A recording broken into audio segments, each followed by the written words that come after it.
Beginilah rutin harian kita bagi makan dan minum kepada ayam-ayam yang ada di dalam reban. Alhamdulillah, ayam-ayam pun dah makin membesar. Baka-baka anak ni ada dari Jojo, Rainbow dan juga Jimmy. Nanti bila dah besar nanti kita tengoklah anak-anak ni macam mana. Tengok ni anak-anak si Jojo. Dan yang ini pula anak-anak si Rainbow.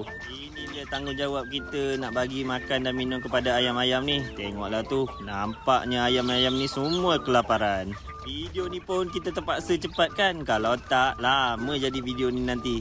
Mana berminat nak cari anak ayam tu, boleh DM. InsyaAllah ada ayam-ayam yang kita nak jual. Bila dah selesai bagi makan tu, kita bagikan minum pula. Video minum pun kita terpaksa cepatkan supaya cepatlah video ni nanti. Kalau tak, jenuh juga nak tunggu. Nampaknya video kita pun setakat di sini saja. Korang jangan lupa like, follow dan komen. Assalamualaikum dan bye.